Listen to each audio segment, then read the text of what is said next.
Throw every single monster theory you have straight into the trash.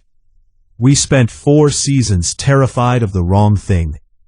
While the entire From fandom is still processing the doll creatures bursting out of that lake, while everyone is mourning Roger, while the internet is collectively losing its mind over the most disturbing monster reveal the show has ever given us, we here at Drama Crypt caught something buried inside Jade's mushroom trip.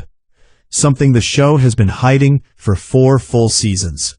A confession so dark, so calculated, that it completely reframes what this town actually is. Here is the question that nobody is asking loudly enough. Why does the entity never go after the smart ones directly? Why does it never send the creatures after Jade or Tabitha when they get close to finding a way out?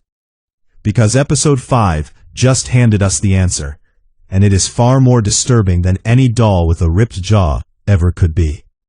Jade's past versions did not die at the hands of the monsters. The residents killed them. Every single time. And today we are going to prove with evidence from the episode exactly why Jade is in the most danger of his life right now. Why Sophia and Marielle are the entity's newest weapons for triggering another massacre. And why the person most likely to raise a weapon against Jade is someone he completely trusts. Stay with us, because the truth about the cycle starts right here. Let us talk about what actually happened on that colony house porch, because I do not think people are fully sitting with the weight of it yet. When Jade's mushroom trip pulled him deep enough into his buried memories, he did not find answers written on a wall. He found 5 versions of himself sitting on that porch, playing violin. 5 past incarnations, calm, together, waiting for him. And the first thing Jade needed to know was simple. How did they die? He expected the monsters. We all expected the monsters. That is the entire logic of this show. You survive the night, you avoid the creatures, you find a way out. That is the contract From made with us in Season 1. The contract is broken. Every single one of those past Jades was killed by the residents of the town. Not by the smiling creature, not by the man in yellow, not by anything supernatural at all. By the people, by neighbors, by the very community that was supposed to be fighting alongside them. Young Jade spelled it out without any hesitation. The moment the residents discovered that the Ankui children were specifically calling out for Jade, not for Boyd, not for Tabitha, not for anyone else, the town fractured. Fear turned into suspicion, suspicion turned into accusation. And accusation in a place this desperate and this terrified turns into something much uglier very quickly. They convinced themselves Jade was the curse, that he was the reason they were all trapped. And so, in every single cycle, the community cornered him and killed him in cold blood. The entity never had to lift a finger. That is the sophistication of what we are dealing with here. The entity does not need to destroy the people who get closest to the truth. It just needs to make sure the other people destroy them first. And it has been perfecting that strategy for longer than anyone in that town has been alive. This is why Jade came back to himself in that post office looking genuinely terrified, and then immediately decided to say almost nothing. He knows. If he talks, he dies. Not because of a monster in the dark, because of the people standing next to him in the light. So how does the entity actually pull this off?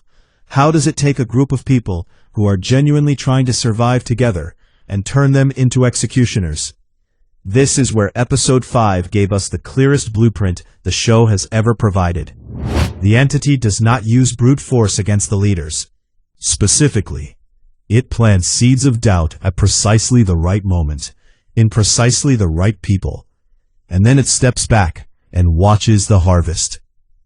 Look at what Sophia is doing right now, and tell me that is not exactly what we just described. Sophia corners Marielle, someone who is already fragile, already experiencing something she cannot explain, already hearing and feeling things that make no rational sense, and she does not attack her. She validates her. She looks at Marielle and says, essentially, what you are experiencing is sacred. You are a prophet. God chose you to feel the pain of every person who has died here. That sounds like comfort. It is not comfort. It is a leash.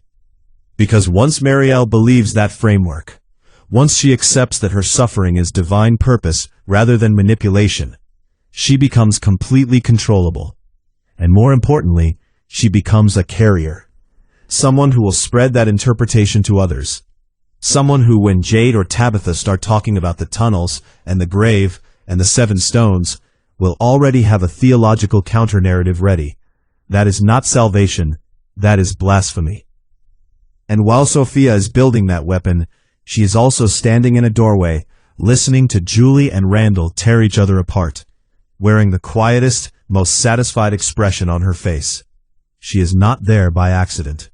She is monitoring. She is assessing which relationships are close to breaking, which people are losing faith, which cracks in the community are wide enough to drive something through.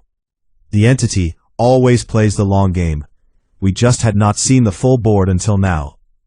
Now here is where we need to talk about the ending of episode 5, because that final scene is not a triumphant moment. It is a warning. Watch how Boyd walks toward Jade in those last seconds. Watch the posture, the measured pace, the careful distance he keeps. He is approaching Jade the way you approach something unpredictable. And Jade, standing there with this new fire in his eyes, tells him, "I know what we have to do to go home. I know how we can save the children." Boyd's face does not say thank God. Boyd's face says, what is wrong with this man? That gap between what Jade knows and what he is able to safely communicate is where the next phase of this cycle begins. Because here is the reality of Jade's situation right now. To save the Nkui children, he needs to go into the underground tunnels alone, without telling anyone, and find the grave surrounded by 7 stones. That is the path. That is what his past selves left him. But Boyd is not someone who lets people operate in secret.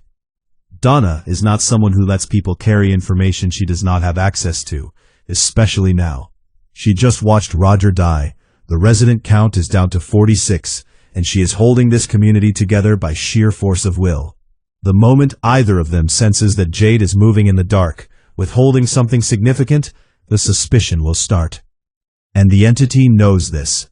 The entity is counting on this. The most effective cycles are not the ones where the creatures do the most damage. They are the ones where the community does it for them. Jade is walking into that trap right now, carrying the one piece of information that could save everyone, unable to share it without triggering the exact outcome that killed every version of him before.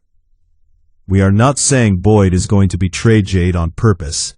We are saying the entity does not need purpose. It just needs fear.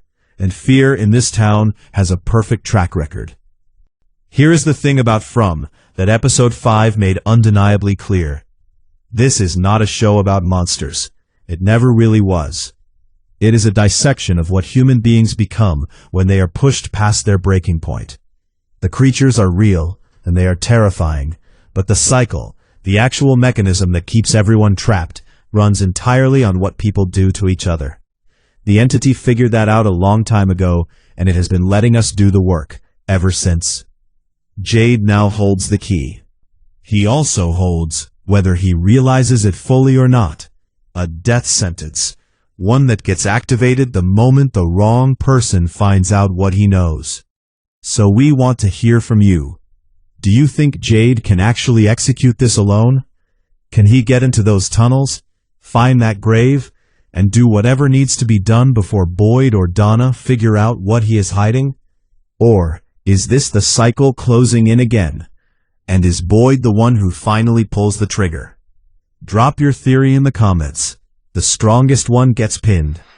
And make sure you have the bell notification turned on, because after the 2-week break, we are going to be the first ones breaking down episode 6 the moment it drops on May 31st. This has been Drama Crypt. We see the fear inside the heart.